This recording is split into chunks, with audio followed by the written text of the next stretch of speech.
Welcome to our comprehensive guide on the scientific method.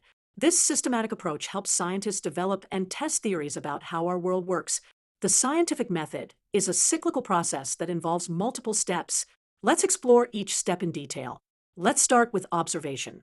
Scientists begin by carefully observing phenomena in the world around them. This could be anything from watching plants grow to observing chemical reactions. Based on these observations, scientists formulate questions. These questions need to be specific and testable. For example, how does sunlight affect plant growth? Is a good scientific question. Next comes the hypothesis.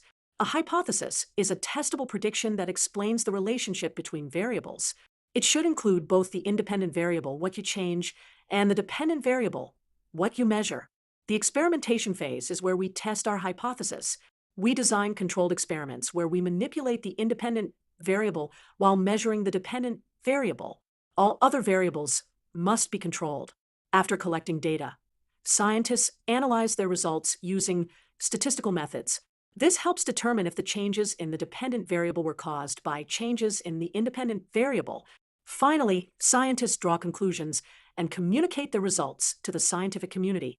This allows others to replicate their experiments and build upon their findings, leading to new applications and discoveries. Remember, the scientific method is an ongoing cycle of discovery and refinement, helping us better understand the world around us.